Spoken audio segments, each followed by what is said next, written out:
Good afternoon, everyone. Welcome to this afternoon's book talk, sponsored by the Program in Jewish Studies and co-sponsored by the Center for Global Studies at Penn State University. Welcome. This is our first book talk in a year-long series on contemporary Israel, so please follow our program announcements and social media for future events.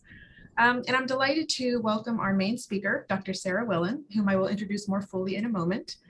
Dr. Willen will speak about her award-winning book, and then she'll be followed by comments from two of our faculty members you see here as co-panelists, Dr. Tobias Brinkman, who is a historian of Jewish studies and of migration, as well as Dr. Tamir Solveig, who is a scholar of politics and society in Israel.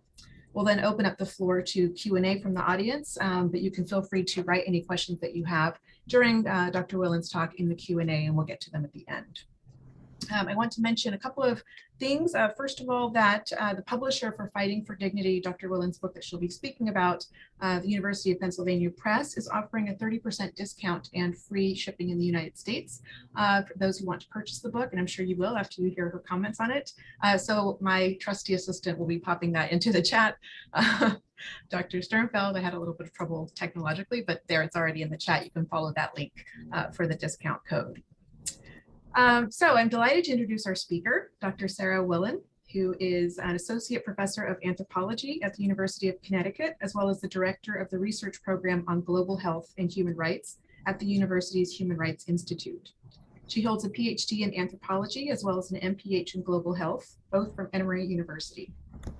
Dr. Willen's book, Fighting for Dignity, Migrant Lives at Israel's Margins, published by the University of Pennsylvania Press, has won multiple awards in the field, including the Yonatan Shapiro Prize for the Best Book in Israel Studies from the Association for Israel Studies, the Sterling Prize for the Best Published Book in Psychological Anthropology, published or given by the Society for Psychological Anthropology, the E.D. Turner First Book Prize in Ethnographic Writing by the Society for Humanistic Anthropology, and she was also a finalist for the Jordan Schnitzer Book Award in Social Sciences, Anthropology, and Folklore from the Association for Jewish Studies, and was shortlisted for the Victor Turner Prize by the Society for Humanistic Anthropology. Dr. Willen has edited or co-edited 3 books and 5 special journal collections and authored over 35 articles and book chapters on issues of migration and health, health and human rights, social justice mobilization, medical education, and other related topics. Her work has received financial support from the National Science Foundation, Fulbright Hayes, the Social Science Research Council, the Venard Brand Foundation for Anthropological Research, and the Robert Wood Johnson Foundation, among other sources. This year, Dr. Willen is currently a Future of Truth Fellow at the University of Connecticut Humanities Institute. And she's also the co-founder of the Pandemic Journaling Project, a combined journaling platform and research study about the lived impact of COVID-19. I think she'll share a little bit about that with us in a moment. So please join me in welcoming Dr. Sarah Willen. Thank you so very much, Dr. Campos, for this introduction. Thank you in advance to Professors Brinkman and Solveig for your remarks and response. And thank you all for joining. It's really an honor and a pleasure to be able to share some of my work with you, and I look forward to your questions and your comments. Before I get rolling, I will just say very briefly, I won't say too much about the Pandemic Journaling Project that Professor Campos mentioned. It's very much the primary activity that I'm engaged with right now. I just sent her some links that I'm hoping she can drop into the chat since I'm not able to do that myself. But if you're interested in learning more, it's a pretty cool archival, historical, anthropological kind of project, and I invite you to take a look at some of the links once they're up and check it out. But we are not here today to talk about COVID-19. In fact, we're here to talk about a book that I'm going to show you on the screen in a moment, if this is working for us. I think this should be working, hopefully. Can everyone see that? Yes, perfect. Okay, so I'll clear out my chat. So The book that I'm going to be speaking about today, which you can see here, Fighting for Dignity, Migrant Lives at Israel's Margins, focuses on a deportation campaign that was launched by the Israeli government in 2002. And as some of you know, in the late 1990s, Israel became a migration destination for several 100,000 migrants from the global south, most of them arriving in search of work. And in the late summer of 2002, for reasons that I'll explain, these global migrants were quickly recast as a major social, economic, and political problem in need of a solution. One take home from this book is that the deportation campaign, which stretched from 2002 to 2005, contributed to a major shift in how Israel understands and treats global migrants, and that shift continues to have reverberating effects to this day. So the book is an ethnography, an empirically grounded study anchored in over 18 years of research, analysis, and critical reflection, including an intensive period of fieldwork between 2000 and 2003, followed by many shorter stays in subsequent years. Now, ethnography, for those who aren't familiar, is a classical anthropological strategy involving interviews and group conversations, but also what anthropologists call participant observation, or a kind of deep hanging out with the people that we're studying for an extended period of time. Of course, when you hang out with people, you get to know them and you develop meaningful relationships. Now, for the book, I was involved as a participant observer in two separate but entwined communities. First are migrants, mostly from the Philippines and from West Africa, largely Nigeria and Ghana, who arrived in Israel seeking work and who stayed on with precarious legal status, sometimes for many years. My second group of interest, although I'll say less about them today, are Israeli citizens, most of them Ashkenazi, most of them based in Tel Aviv, who decided, for various reasons, to become advocates or activists on migrants' behalf. Now, when I'm discussing the book with migration studies audiences, let's see if I can get this to work. There's my pandemic journaling project slide. When I'm talking with migration studies audiences, I tend to highlight its comparative value. And in this sense, the book builds on a 2007 collection that I edited and that really speaks precisely to that comparative frame. And the story of labor migration to Israel has a lot to tell us about how migrants with precarious forms of status become illegalized, criminalized, and in sociopolitical terms, we could even say abjected from the states and the societies they come to inhabit. And I'll say more about what I mean. At the same time, Fighting for Dignity is also a book about the challenges of studying migrants who are illegalized and racialized as others from a position of relative security and power. And privilege, really privilege more than power, misreading my own notes. Now, the challenges of studying migrants who are illegalized and racialized in this way are both epistemological and also ethical. I conducted this research and I write and speak to you today as a Jewish American ethnographer who speaks fluent Hebrew and who's been able to come and go from Israel and move about in Israeli political space, more or less however I pleased. And my migrant interlocutors, of course, could not. And then finally, this is, of course, also a book about Israel-Palestine itself. And I offer it as an attempt to challenge my listeners and hopefully my readers, regardless of personal background or ideological commitment, to see this fraught region and its residents, old and new, through a new lens and in a new light. So let me begin with a quick news clip that appeared in the Israeli newspaper Haaretz on July 1st, 2003. And here's the quote from the paper. At least 5 people were killed Monday, including a 5-year-old girl, when a canister of household cooking gas exploded, causing a 2-story house in Tel Aviv's blue-collar Hatikva neighborhood to collapse. Among those killed were a man and his pregnant wife, both foreign workers from Nigeria. Rescue workers were unsuccessful in saving their unborn child. Now, another resident of the collapsed building, a Nigerian man named Elijah, was spared. Instead of coming home for the night, he had slept in a public park while his pregnant wife, Pauline, stayed in the flat that they shared with Pauline's sister, Rose, and brother-in-law, Reuben, the couple who lost their lives. From his makeshift bed in the bushes, Elijah had heard the explosion at 4:30 in the morning, not knowing that their 2-story building had been struck, or his relatives killed, or for that matter, that his wife had been spared. In the media flurry that followed the explosion, one detail caught local journalists' attention: Elijah's newly acquired habit of sleeping outdoors. "Since the police increased the patrols, I barely ever sleep at home," he told a local journalist. "All the black men hide out at night and sleep in the bushes." In the mornings, he would come home to shower and go to his work as a house cleaner. Now, a year before the building collapsed in late summer 2002, the Israeli authorities had launched a mass deportation campaign grounded in a catchy, if flawed, populist soundbite. 300,000 migrant workers living in the country, 300,000 unemployed Israelis. The government's newly created Immigration Administration, equipped with nearly 500 new officers, 4 new detention centers, and high monthly arrest quotas, had begun breaking down doors in the late-night hours, pulling people from their beds and carting them off for swift deportation. A month earlier, Elijah had been the target of one such raid. Like many who narrowly escaped arrest, he and his wife moved immediately. Now that morning, by the time Elijah should have been home getting ready for work, their building on Natan Street had collapsed in a pile of rubble, crumbled concrete, tangles of steel and wire, pulverized mortar hanging heavy in the air. Trapped in the rubble were Pauline, their flatmates, and 5 others who didn't make it, including an 80-year-old grandmother, a couple in their late 40s who had just moved in, a 5-year-old girl born in Israel to Filipino parents, whose cries could be heard as rescue workers pulled her, still alive momentarily, from the rubble. 3 hours later, at 7:30 in the morning, my cell phone rang. Ayelet, a social worker from Sila, a small municipal agency in South Tel Aviv where I regularly volunteered, was calling to ask if I could come and help.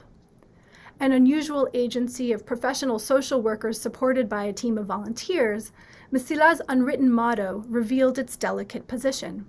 We will not interfere with government policies, but as long as migrants are here, they are entitled to a basic standard of respect and support, which it's our duty to provide. By 8 in the morning, I had cycled across South Tel Aviv to the site of the explosion in Shchunat HaTikva, a lively hardscrabble neighborhood whose name, literally the neighborhood of hope, belies visible signs of residents' daily struggles: weedy vacant lots, overflowing trash bins, mangy street cats, market smells of fish and slaughtered poultry sitting out in the summertime heat. All looked peculiarly normal as I sped down narrow streets lined with aging 2-story buildings and through the neighborhood's tight intersections. Rounding the corner onto Natan Street, I was unprepared for the raw devastation that had already attracted a sea of onlookers.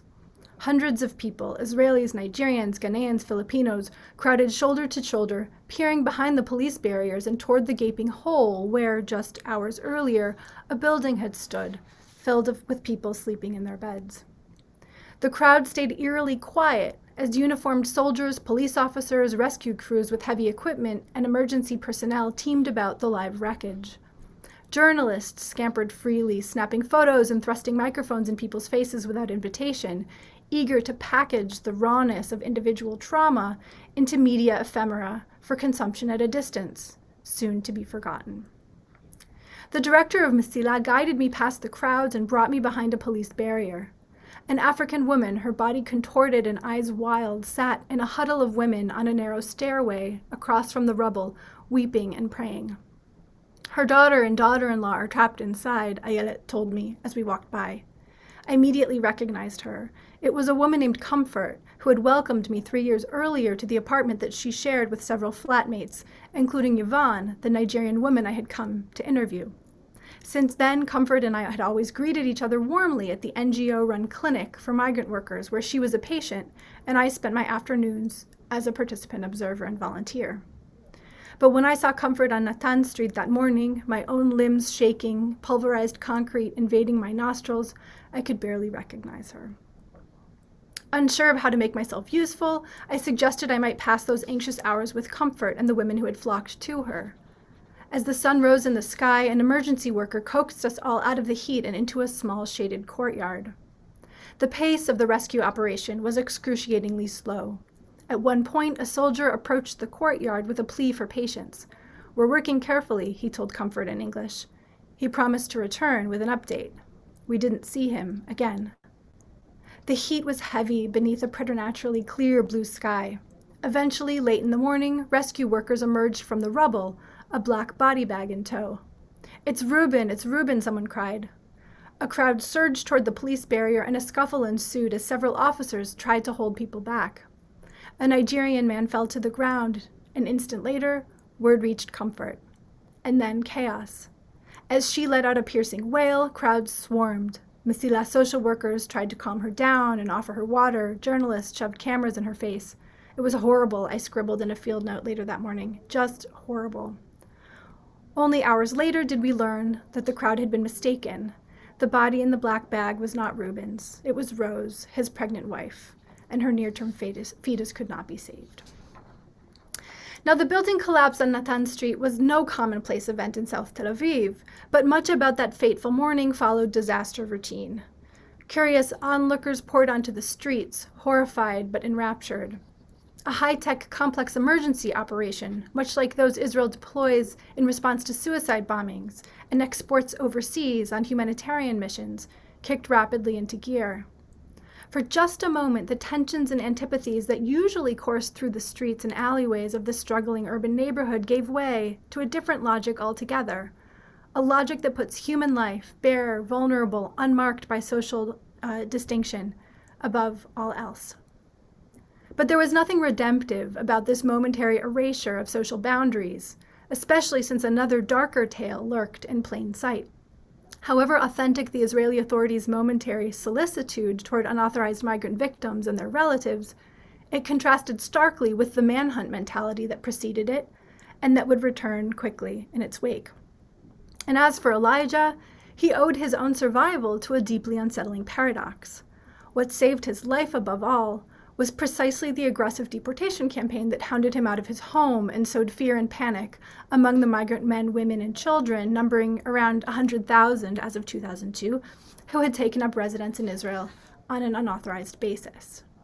For some, including Elijah, this fear was strong enough to drive them from their beds at night and into the bushes.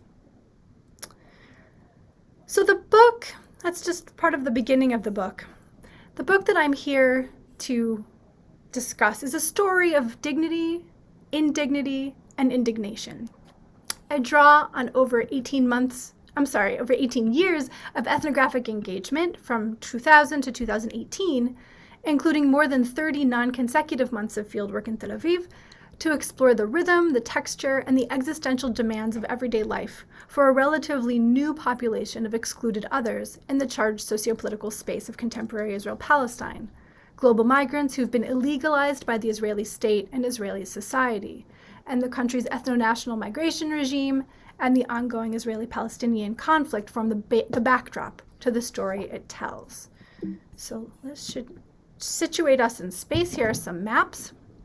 Now, the expensive and heavily publicized mass deportation campaign at the center of the book coincided with my longest stint of fieldwork in Israel, between 2002 and 2005.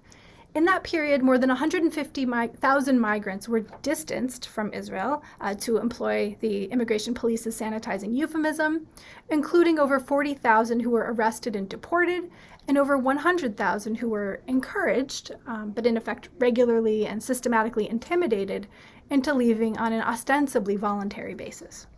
Now, this was not the first period of arrest and deportation targeting global migrants, nor was it the last. But this particular deportation campaign was unprecedented in both scope and scale, and it marked a definitive moment in Israel's treatment of global migrants, who had started coming in the mid-1990s in response to the same array of push and pull factors that spurred transnational migration the world over. Now, a close look at this particular deportation campaign offers a valuable point of comparison and contrast to other similar efforts to exclude and criminalize migrants, to deport them, including, of course, here in the United States. So in essence, the story of global migration to Israel, and I'm speaking of global migration outside the law of return, to be very clear, unfolds in three phases.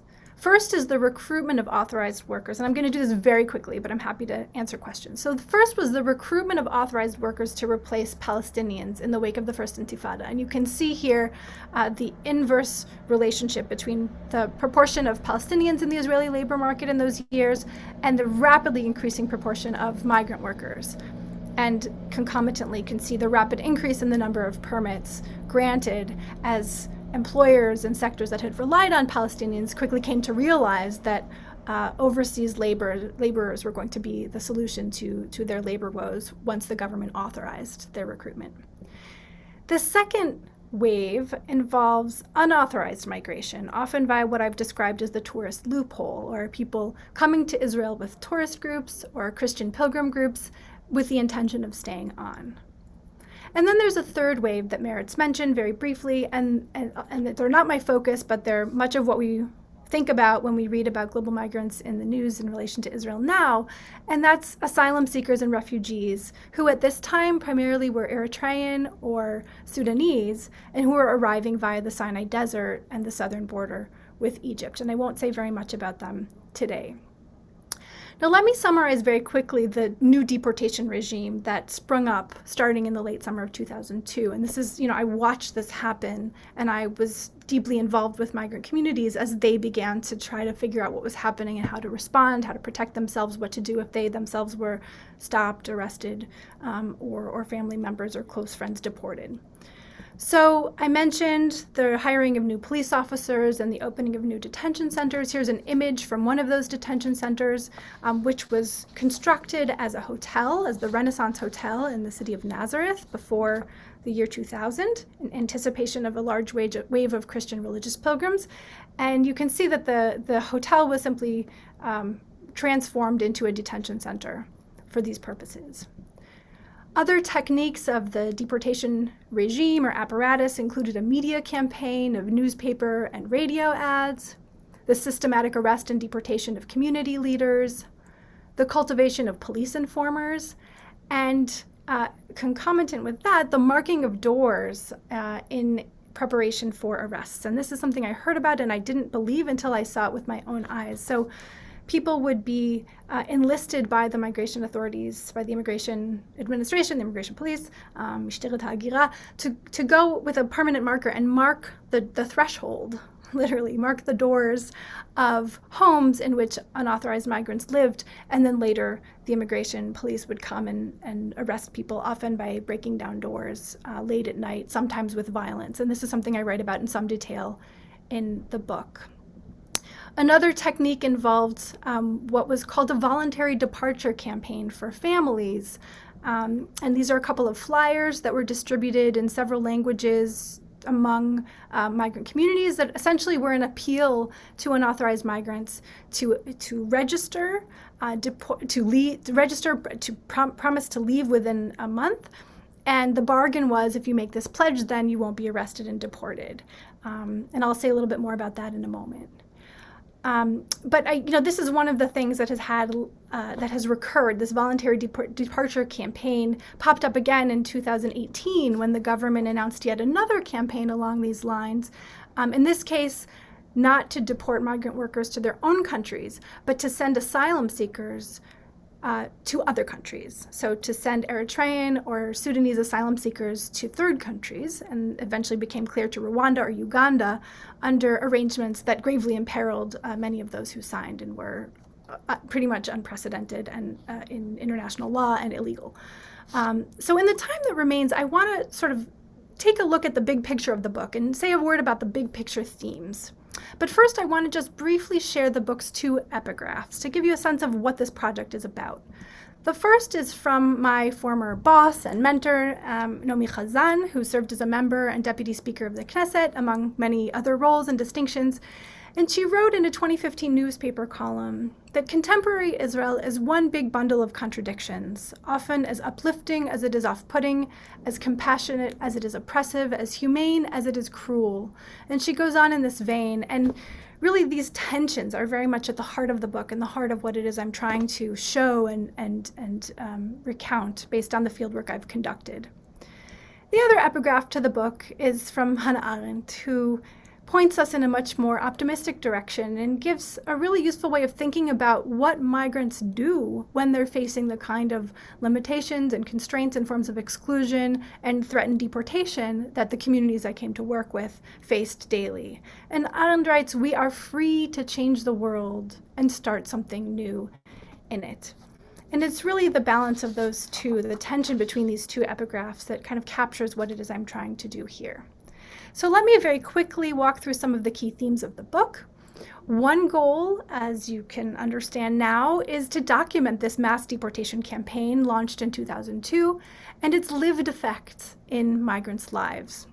And I show how forms of illegalization faced by people like Elijah and Comfort and their families involve a mode of socio-political abjection, which itself is a lived social process.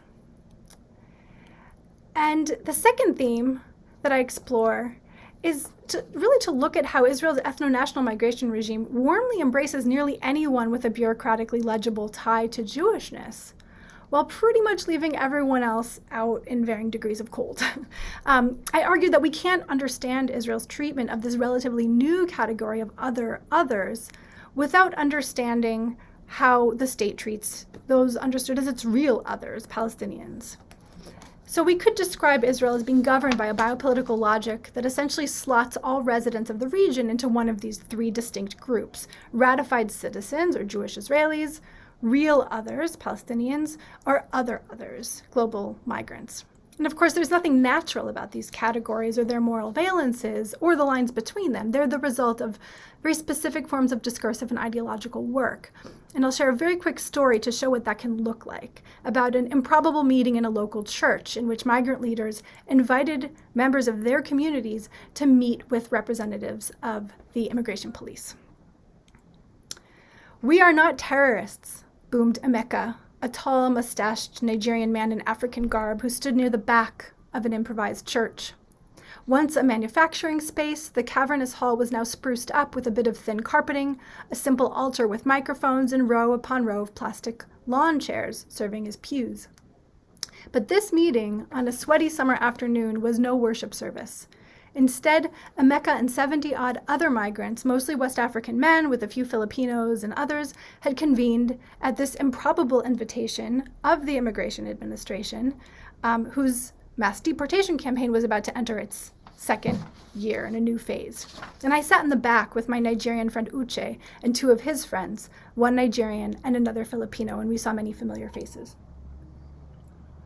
Now, this event had been promoted as a chance for dialogue and maybe even negotiation. That's what the migrant organizers, the migrant leaders, told their community members. But the police came with another goal in mind: to announce a new voluntary departure campaign along the lines I've just described. And the immigration authorities put their proposal in this yellow flyer that I showed earlier, and I want to just call your attention to the phrases in the red box.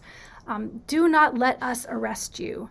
You deserve to leave Israel with dignity." We could say a lot about those two phrases. Now, Emeka was unmoved by that language. "We are not Palestinians," he exclaimed as the floor opened for questions, his gaze arcing over the crowd toward the officers clustered at the front of the hall.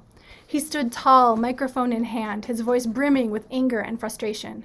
"We are not against you. We came here for a purpose, just like migrant workers all over the world. If you work with your conscience, if it were to be you, how would you feel? Do not treat us with stony hearts. We are not criminals, even if we are illegal." And then a top-ranking police official, whom I'll call Rafi, offered a hasty response. "We think you are good people," he insisted, his English staccato and rough. "We don't think you are criminals. If we thought you were criminals, we wouldn't face you like this." Now, Emeka and others gathered would have disputed this claim, but both sides agreed on one point. Unauthorized migrants in Israel were others, but not that kind of others. For most of the anxious crowd, this was cold comfort. Now, as this unusual exchange makes clear, this deportation campaign may have much in common with others like it around the world, but it also reminds us that campaigns to illegalize, to abject, and to expel migrants are deeply localized, their logic and expression deeply particular. And the tone and tenor and dynamics of this particular deportation campaign offer a good deal of insight into what I describe as Israel's local moral economy, by which I mean a shared matrix of historically and culturally particular memories and emotions, values and expectations that sets up the parameters of everyday discourse and collective moral reflection. And we can think of a local moral economy in this way as offering a kind of sociocultural X-ray, a penetrating view of how history, affect, and morality become crystallized in ways that recur and repeat in different domains. And I'll just These are some of the domains I talk about in the book: this biopolitical logic, historical memory, understandings of security, a sense of demographic anxiety, and a privileging of what we could call fruitful multiplication, this idea of having children. But I won't go into detail on this point. But in the book, what I'm really trying to do is ask, what are the moral values and ideological commitments that underpin this kind of logic? What are its historical and cultural roots, and what are its effects, especially for those designated as others? And then finally, how did local notions of otherness change as the deportation campaign unfolded and in its wake? So that's the second theme. The third theme is the idea of what it means to pursue a meaningful, dignified and flourishing life. And this is something that really brings us back to the image of Elijah sleeping in a Tel Aviv park to avoid arrest. What does it mean to pursue a life of meaning and dignity, to flourish under conditions of adversity and exclusion or even abjection? And I approach this question in several ways, asking, what do we actually mean by dignity? It's a strange question for an anthropologist to ask, in fact. What might it mean to flourish? Now, here's the gist of my argument. Dignity becomes visible, it becomes ethnographically visible and meaningful only in motion. As dignity harmed, denied, violated, or stripped away, or conversely, as dignity pursued, safeguarded, recuperated, or reclaimed. And I won't go into too much detail about the anthropological dimensions of this argument, but that's sort of what I'm trying to get at. I'm really suggesting that for ethnographers, there's an empirical challenge here, which is to explore how dignity, however elusive it may be, is lived, not only in the breach, as something that can be violated, but also as a powerful drive to make life bearable or to remake it as livable, as a chance not just to scrape by, but to flourish. And I'll just mention a fourth and final theme, which is this theme of indignation. A burning sense of indignation among citizens who saw what their government was doing in their name and felt compelled to resist, to raise their voices, to find or create spaces of encounter and solidarity. In the service of what the Israeli philosopher Avishai Margalit describes as a decent society, a society that does not humiliate. And I came to know these advocates and activists through long-term participant observation in 3 organizations, several of which I've mentioned in passing: Mesila, which again is a Tel Aviv municipal organization led by social workers, and then the other 2 are human rights organizations: a clinic for migrant workers run by Physicians for Human Rights, Rofim Lezchot Adam, and an organization founded to support individuals who are in detention or deportation proceedings along with their families. And the advocates and activists I met differ in many, many ways, but what they have in common is a rejection of government invocations of a kind of vague demographic logic to justify policies and policing strategies that harmed migrants and their families and their communities. So that's sort of the big picture here. And, I'll just in closing, as you've probably gathered from this very quick overview of the book, it wasn't an especially easy book to write. And it's not an easy book to read either. But if it succeeds, I hope it's on this count: by shedding light on some of the things that we can learn and share through immediate face-to-face encounter with different people living differently in relation to history and politics, exclusion and violence. The psychoanalytic anthropologist Hélène Corin reminds us that ethnography always involves what she calls inquiétude, kind of inquietude, an unsettledness or uncertainty or worry. Ethnographers are always asking ourselves, have we gotten it right? Have we truly understood our interlocutors and their stakes and strivings? Sometimes we can be pretty confident that we have, and sometimes we fail. But there's a power in the immediacy of ethnographic encounter that seizes us, and hopefully our readers, in a place where abstract theorizing cannot.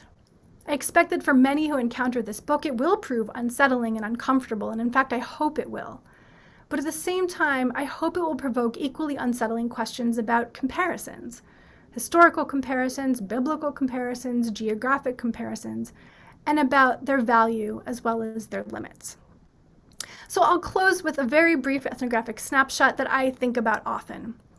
In the summer of 2014, I had the opportunity to travel to Tel Aviv with my family and visit some of the people that I'd gotten to know over many years of fieldwork, including my Ghanaian friends, Gloria and William. As our children ate around the coffee table, the adults gathered at the dining room table, heavy with large bowls of food.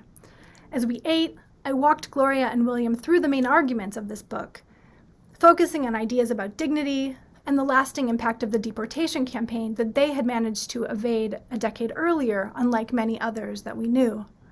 Their reactions buoyed my confidence. What I described wasn't a matter of interpretation or opinion, William told me. That is the story, he said. It's a story too many Israelis don't know. Thank you so much.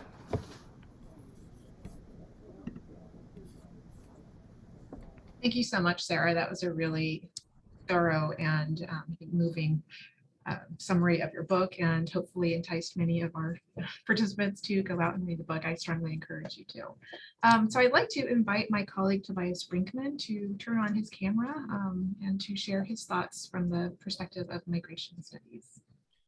Yeah, so I'm here. I cannot start my video, so I think it's blocked, which is okay. I mean, Sorry, I will start you as soon as I... Yes, okay. Good, so here we are. Great, thank you. Yeah, it was really a privilege to read this book. I come to this as a migration historian who works specifically about Jewish migrants. So this is a somewhat different perspective, right? The Jews are mostly not the actual migrants. They are basically the helpers or also the ones who represent the state in your book. What I found really great about this book and really valuable is this close-up perspective on these actual migrants, right? Because that's often missing. And I think it raises, for me, the really important question that these categories that we often use uncritically are really fraught, right, and problematic. So you mentioned, these distinctions between authorized labor migrants, these illegal, quote unquote, migrants that are the focus of your book, and then also the asylum seekers and refugees who came later from places like Eritrea.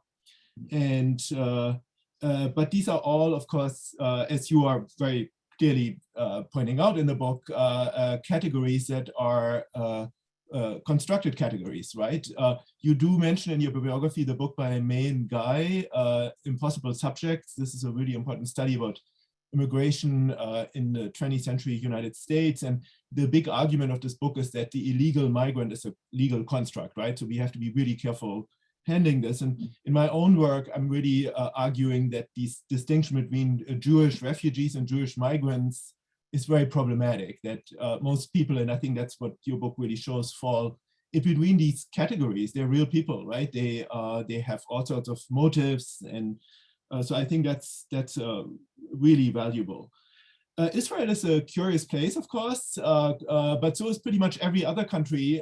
So the book does really, for me as a migration historian, it does really bring up sort of specific issues, how people fit in the society, but it also reflects general trends in this same regard. So where do people fit in? Where do they actually live? How can they evade detection by the state? And very close by in the region is Dubai, which has a population of 95% of the population are expats with very different statuses.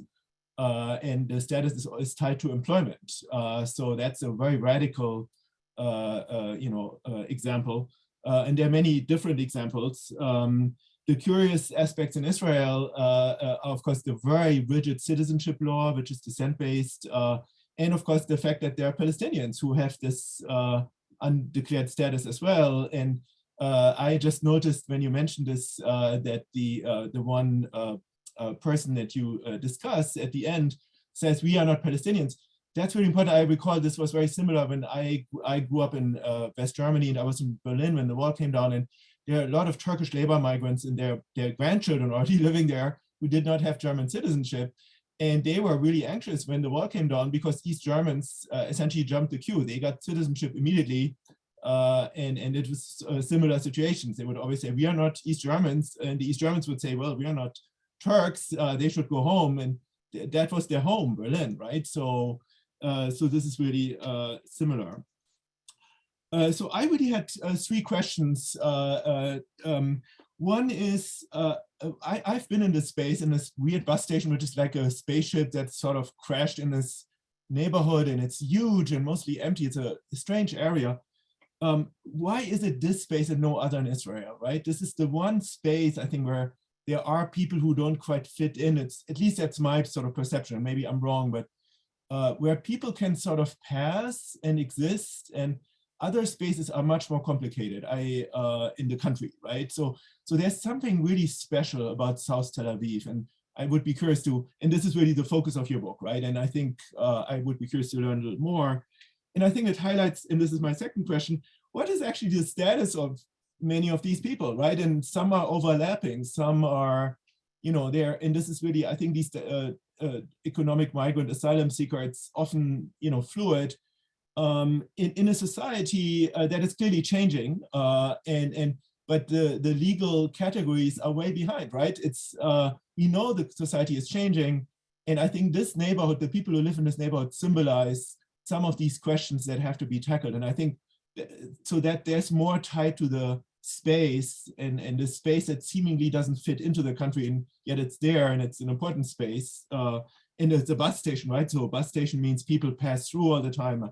I'm myself very interested in train stations, airports, right? These points of passage, how you want to call it. And the third point, I think that's something I just want to highlight again, which really comes out in the book.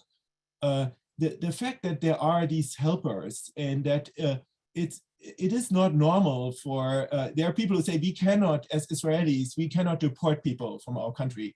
This is wrong. And looking at the experience that I'm treating in my work, right?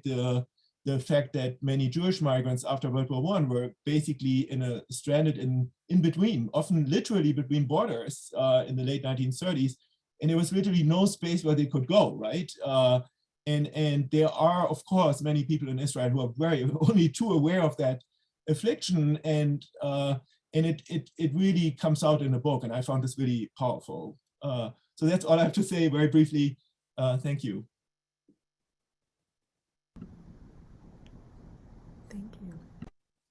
Great, thanks so much, Tobias. I'm now going to invite Tanu Sorek to join us.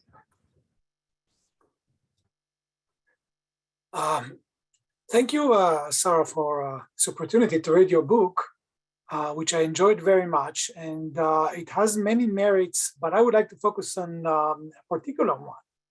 And this is the way you draw the path between political ideologies into the daily regular life and predicaments of regular people. And you do it in lots of talent, and in a very, you explain it and you illustrate it in a way that I really am inviting people who are interested in these connections. So there are two ideologies here. One of them you discuss more in details. One is capitalism and the ideology of free market and the free moving of labor and commodities. And this is basically the reason these workers are in Israel under this ideology. And the other one that sometimes is in some tension with this one is the ideology of a Jewish state, which you discuss in more details with the idea of the local moral economy. And so for the first one, the book is contextualized in other cases of immigration countries and market countries. And for the other hand, you focus on the particular case of Israel that makes it different from other cases of immigration countries. And here we can really see how this abstract idea of a Jewish state trickles down into these black men who have to sleep in the bushes, running from the police, or into these crowded and dangerous daycare for children. And we can really learn how it happens, that these slogans do not stay in the air. There is real experience that you really bring to the audience to understand what is the meaning of a Jewish state for these people. And in this context, I have one question, which is interesting. I think that you almost touch it, but for some reason, maybe you will answer why you didn't really touch it. You mentioned Ian Lustig's observation that during the 90s, we can see that Israel has transformed from setting a goal of being a Jewish state into being a non-Arab state.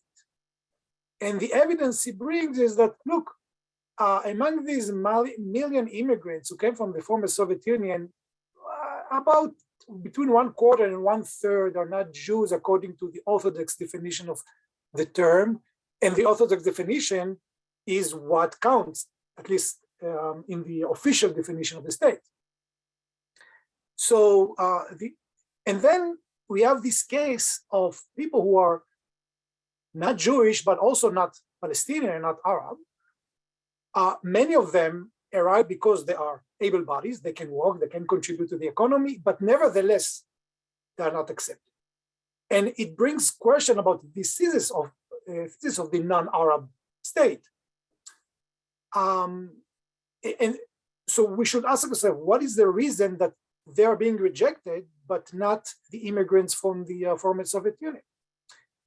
For this purpose, I would like to ask what happened to the non-Jewish members of the Ethiopian immigrants. Well, we know the answer. They were much less accepted by the Israeli establishment than the immigrants from the former Soviet Union. So we have here three groups that we can draw a comparison between them. And this brings me to my own explanation, which is there is an element of colorism here, obviously. It's not the same of being an immigrant from the Ukraine than being brown women from the Philippines or a black man from Ghana.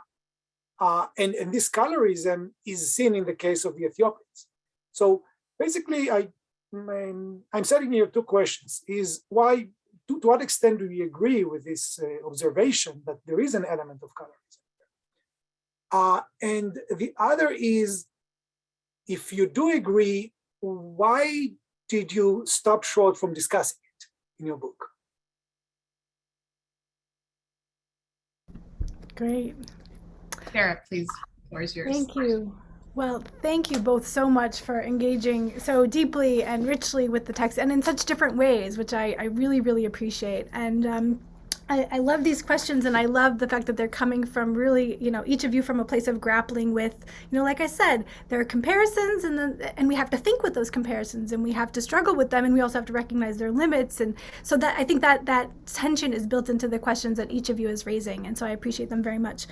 I think maybe I'll start. Oh gosh, this is such a great menu.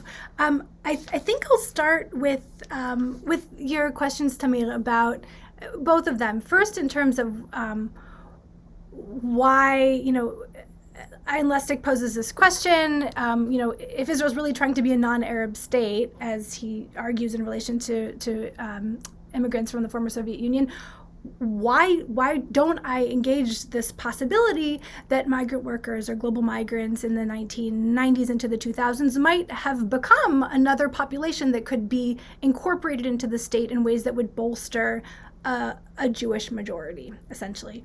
And I think, the flip answer is that it wasn't thinkable, right? No one was arguing that was something that should happen. And part of what we're doing, when we're writing and when we're thinking, in the kind of ethnography I do, we want to think with the counterfactual, but we can't go too far with it if no one's saying it out loud, right? And the fact that, and we've been talking in our conversation about the ways in which, and Tobias, you brought this up, the categories that we use to describe different groups of people and to distinguish among groups of people are fundamentally social constructions, but they take on a life of their own, right? Tamir, you were pointing to something very similar. Ideologies, created by humans, and yet they come to mean profound things in our lives as we experience our bodies, as we figure out, what kind of environment, and I write about this a little bit, what kind of environment are small children going to be in as they're 0 to 3? And I was thinking about my own children. Eventually I had children toward the end of this project, and I would find myself thinking, my children go to these wonderfully rich daycares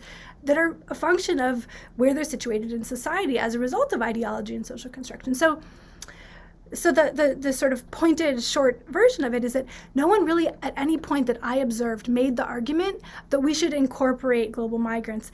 And I'm not just talking about, African migrants who could very easily, who were very quickly and readily racialized, but migrants from South America either, some of whom had indigenous, backgrounds, some of whom had European backgrounds or more mixed backgrounds. So there would have been grounds to make an argument of those sorts had certain, political stakeholders felt like that was the right thing to do, but I never saw that argument made.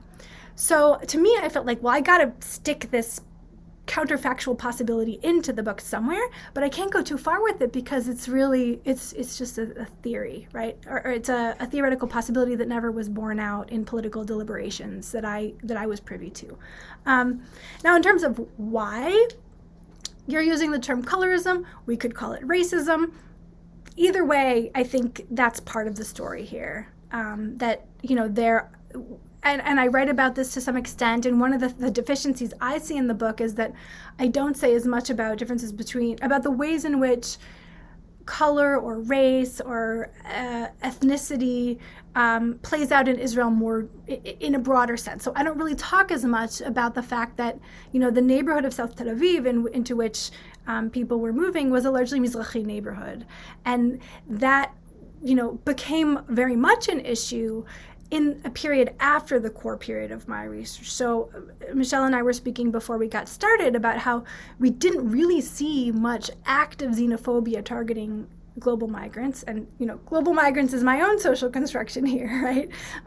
So we didn't really see much xenophobia against global migrants in the period in which I was doing the core of the fieldwork. It was after 2013 when we see asylum seekers from Sudan and Eritrea who are much poorer, who have experienced considerable trauma. They're in much worse shape. They're living in more crowded circumstances. They're dealing with much heavier social problems as individuals and as a community. And it was at that point when you begin to see things heating up, and then that takes on a kind of ethnic tension, and that moves in a new direction. So there are ways in which, I too am not paying sufficient attention in the book to these dimensions of variations in race ethnicity. But I would say, yes, there is a considerable dimension of what I would name as race. I think racism, in the U.S. context doesn't, again, we need it, but it doesn't quite work in Israel in the same way. But I think we could choose one of these terms to talk about why it is that it wasn't possible to imagine, people, strongly Zionist Christians from Nigeria as potentially people who could be included in the fold. Didn't emerge as possible. So those are there is this article of Reichman about the churches, about these evangelist Zionists who are super Zionists, and she interviews them, and they do try to get acceptance by the ideology that they adopt, which is not enough. Yeah, and in fact, in the volunteer work that I did at Mesilah, I can remember cases of people who tried to convert and they couldn't get authorization. So, okay, there's this one pathway that would conceivably allow people a path toward inclusion in the state by becoming part of the Jewish people. Well, if you can't get a rabbi to sign off on that, that's one obstacle. But what if you can get a rabbi to sign off and the state says, well, that's not a legitimate conversion? That's another kind of obstacle. So we saw those kinds of limits too, in kind of, what do you call it, avoda partanit, like individual casework at Mesilah. So let me, in terms of, these ideologies of the ideology of the Jewish state, and I think I do engage less directly with the ideology of capitalism and how that's really a driving force behind kind of everything that's happening here. My short response to that would be, I already wrote a book that was way too long and had to do a lot of cutting, and we can't do everything in a book. But yes, that both I didn't say that you have to. No, I think I like the book as it is. I don't think that you had to deal also with capitalism. But you're absolutely right that what we see, and I appreciate your observation or your suggestion that I do something nicely in relation to looking at how the ideology of a Jewish state does very much trickle down into everyday lives. And that's something that I think ethnography really allows us. It gives us an opportunity to really trace from the historical and the political and the discursive to the very, very small micro level interactions and circumstances of the everyday. So that's really something that I think is terrific about ethnography itself. And to turn to your questions, Tobias, I think in terms of first the bus station, it is absolutely a fascinating place. It's very much a liminal space, I think. And as I mentioned, I know there are ethnographers who've written about it very richly. I'm not remembering the name of the ethnographer in particular who has an article that I remember enjoying very much, but it is bizarre. If you've never been in this space, it was constructed in the 1990s. It's massive. It's far too big a bus station for a city like Tel Aviv. I think it was created in a moment in which there was an expectation that there would be buses going much further than, Eilat in the south or the Golan in the north. And in fact, I did once take a bus to Cairo from the Tel Aviv bus station in the 1990s. So, it wasn't a crazy, crazy dream, but it didn't go very far. But I think that's part of why it was designed to be so big. But the fact is, for much of its history, it has remained empty. It doesn't look like a bus station, those of us who've traveled in the US or in Europe would recognize it. It's not really symmetrical. You never really know what floor you're on. There are basement areas that probably no one's been in since it was first constructed. There are homeless people use different parts of it. It has become, in terms of why it's become such a space for rich engagement by members of different migrant communities, I think the fact that it's largely, there's a kind of emptiness to it. It's there to be used. It's there to be occupied. It's there to be repurposed. That's made it a site for drag shows, Filipino drag shows, and restaurants that are set up by different migrant communities. It's very malleable in that regard. But it's also not a space it's not a destination. So part of why all of those empty spaces are usable by different migrant communities is precisely the fact that Israelis aren't going to necessarily go there and need the space. And if you have, for instance, drag shows on Saturday nights, Israelis might not ever know that they're there because it's not a destination and it's not something that you see as you're passing in transit, at least not those parts of the bus station. So in that regard, I think it really speaks to much of the promise that you're describing, Tobias, but it's not like the rest of South Tel Aviv. Because the rest of South Tel Aviv is neighborhoods that have a strongly local dynamic, with a lot of life happening in the street, happening in public, happening, in view of others. And as life happens in view of others in public, it's undergirded by all of these ideological tensions and forces that we've been talking about. And so you don't have the same kind of opportunity for play or opportunity for repurposing that you have in the bus station. So it is really a fascinating space that has been available to different migrant and asylum seeker and refugee communities in ways that other parts of not just Tel Aviv, but Israel have not. So there's something very interesting about it. In terms of status, that's a very complex question. On one foot, I would say many of the people I was working with were deported. Some died in Israel. That became very complicated. In many cases, husbands would be deported, and then a mother would stay with small children. And so then what you're left with are communities that have many fewer resources and limited abilities to take care of their needs, which has all sorts of implications, especially for children. And we see that in terms of what happens in school systems. And I write a little bit in the book about one of the schools in Tel Aviv that became a place where most of the children were children of migrant families. And when I interviewed the principal, he said to me, we basically treat every child as though that child has PTSD. We sort of expect that when, this child walking through the door, they may have been not, and it's not about blaming the parents, right? This is not about blaming parents for having been bad parents. It's about recognizing infrastructures that have been deficient, recognizing that the supports that one would expect or hope to be in place in order to help children grow and thrive and develop have not been in place. In addition to the fact that parents have been facing threats of arrest and deportation, which introduces all sorts of stress and tension, and we could think about, there's a whole public health literature we could tap into and thinking about what that means. So there have been two really significant moments in which children born to migrant parents were granted, small groups of children were granted status. They were granted temporary status, and their parents received a form of, or they were granted a form of permanent status, and their parents a form of temporary status. And then the expectation was that children would serve in the army, which would get them citizenship, and then the parents would have permanent status. And I do know some families that have done that, have been able to do that.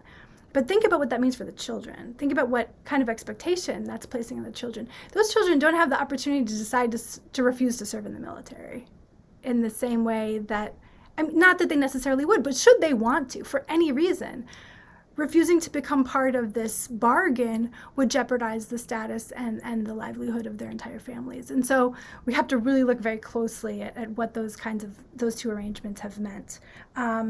And then I mentioned I won't really say much today about asylum seekers and refugees, but that would take us in some other directions. And then a final question in terms of helpers and in terms of people who become, Israeli advocates and activists on behalf of migrants. I spent a lot of time thinking about, who are these people? And why are they doing this? Why is it that they feel they ought to spend an afternoon a week volunteering at Misilah? Or why are physicians, deciding to become, to volunteer in the clinic for migrant workers after they've worked a long day, feeling underpaid in the Israeli public healthcare system, or nurses doing the same kind of thing? And there's a lot of variation and variability. So that's, one thing that's really important to mention. But one thing that I will say, and this is the surface, very, very top surface of a response, is that one of the things I found most striking is how infrequently advocates and activists talked about experiences of the Shoah or historical legacies as having bearing on their motives. They might talk about human rights, sort of global ideologies. They might talk about leftist politics. In some cases, they were people who weren't really comfortable becoming very active in anti-occupation activities, but they sort of leaned in that direction. And this was sort of part of a family of left-leaning modes of sociopolitical engagement that they were comfortable with, but didn't go quite as far as some others that might have felt a little bit riskier or a little bit more than they were willing to do. In some cases, you'd see a professional motivation, so a social worker who saw an opportunity to use their skills, or or a healthcare provider who saw an opportunity to use their skills in a more humanitarian vein. But across this range of motives, I was actually pretty struck by the fact, and I'm my spouse is a Germanist who works on migration and human rights in Germany, and so I think about many of the issues I think you're invoking in framing your own research, Tobias. And it really struck me to see that the kinds of things that I might have anticipated would have motivated people would occasionally pop up, for instance, among older people who had parents who were survivors of the Shoah, but not much more than that.